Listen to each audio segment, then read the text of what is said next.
Ngayong araw mga guys, nandito nga po pala tayo sa Epic Park, Tanay Rizal. Dahil dito nga gaganapin ang Philippine Grand Hammock Festival. 7 years na nga din po pala nilang ginagawa itong ganitong event. Pero tayo ngayon lang po tayo nasama sa ganitong klaseng event. Talagang napaka-solid at talagang napakadaming tao yung pumunta ngayon dito sa 7th year anniversary ng Philippine Grand Hammock Festival. At totoo nga, ang bali-balita na pag sumama ka sa Hammock Fest ay talagang sobrang saya. Kaya reggae ba kayo dyan? Reggae ba dyan? Ayan na sila! Ayos pa ba ang lahat? Pero lobat ka na ba? Napakasarap talaga magpahinga sa kalikasan. Yung tipon nakatulala ka lang tas pinapakinggan mo lang yung mga huni ng mga ibon. Kaya kung wala kayong ginagawa ay samahan nyo muna kami dito sa aming hammock trip, camping trip, nature trip. Let's go!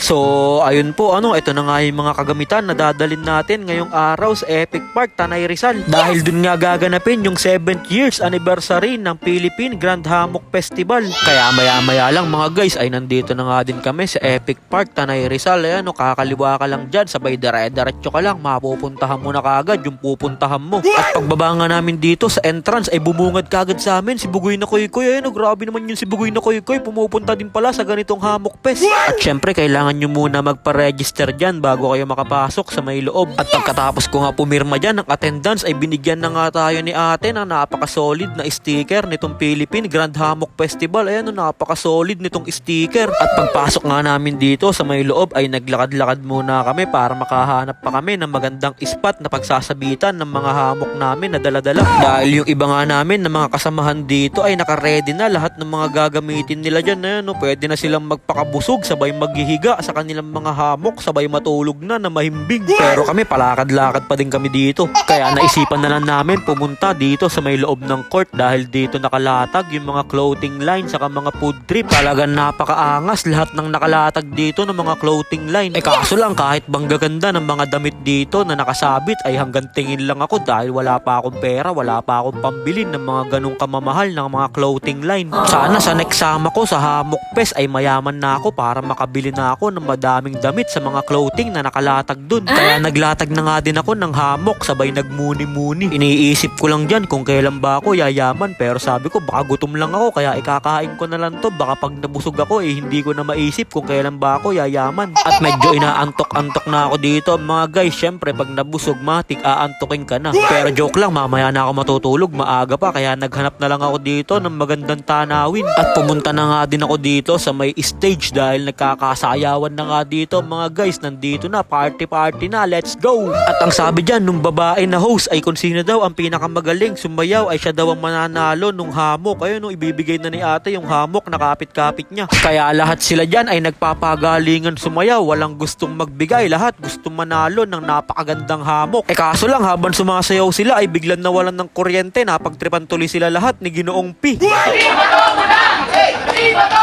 Mamaya na! Mamay ilaw na!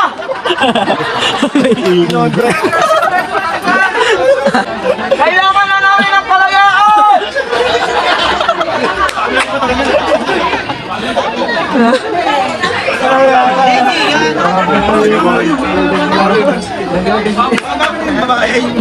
Sasayaw na yan! Kain mo lang dito! Spotlight na magkabit!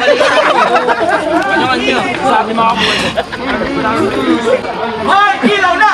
Pero walang tugtog!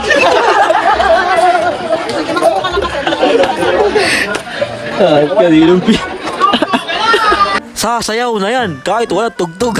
Hayop ka talaga, Ginoong P. Buti na lang dumating dito si Kuya Jarvis at si Ate Roshi. Kaya yung maingay kanina nasisigaw-sigaw ay biglang nanahimik at natameme. Kaya pinarusahan siya at pinag-ihaw siya dito. Ang ganda-ganda ng sayawan, biglang nag-brown out lang. Pinagsisigawan mo na lahat ng tao, Ginoong P. Hayan, naparusahan ka tuloy at napag-ihaw ng tilapia. Ikaw naman ang sisigawan namin ngayon. Mag-iihaw na yan kahit walang uling. At pagkatapos magsisigaw dyan at mag-ihaw ni Ginoong P ay bigla na nga battery low, please charge.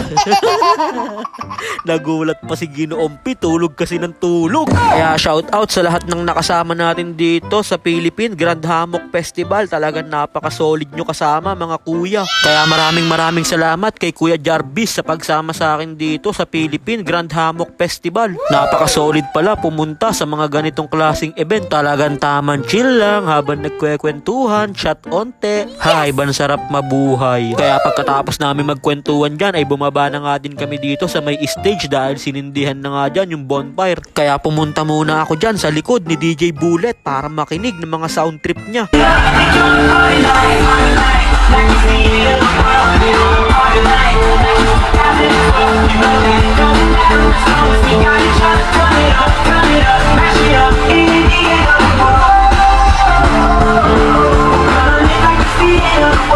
Tignan nyo naman kung gaano kasaya dito sa may Hammock Fest. Kasi halos lahat sila dyan ay hindi magkakakilala pero nandyan sila nagsasaya at nagkakaisa. Pero syempre hindi matatapos ang gabi na to na hindi tumutugtog ang Lion and the Scouts. Kaya tara mag-reggae muna tayo.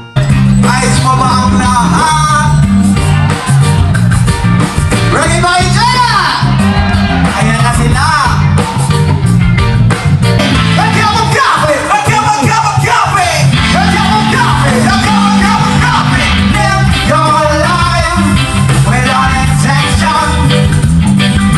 Tell us a reason for the nation. Use the real. At habang nakikinig kami ng mga reggae ng Lion and the Scout ay dito na nga naganap ang isang pangyayari na hindi inaasahan. Talagang wasak ang upuan. Kaso lang hindi ko na video agad pero ito yung nangyari mga guys.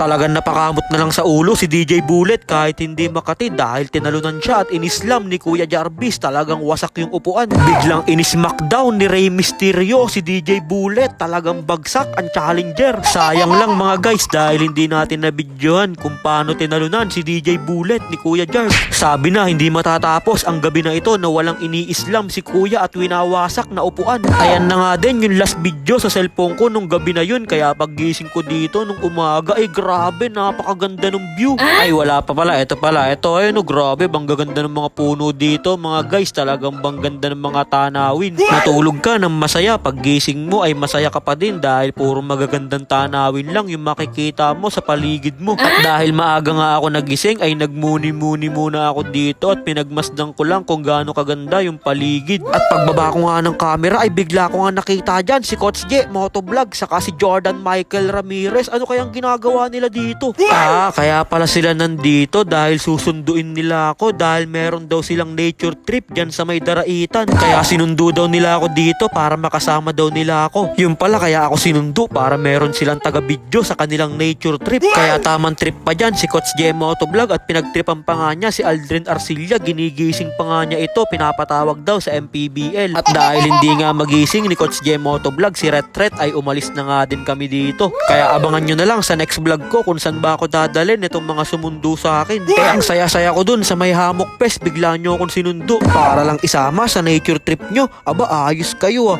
Alam nyo naman na hindi ako kalad-karing lalaki kasi kusa akong sumasama. Kaya abangan nyo na lang sa next vlog ang aming nature trip. Kaya yun lang mga guys, maraming salamat nga po pala sa walang sawang pagsuporta at sa palaging panonood. I-follow nyo na si Ninin Vlogs para sa mga susunod pang vlogs. Mag-ingat po kayo palagi. Bye-bye! Yo!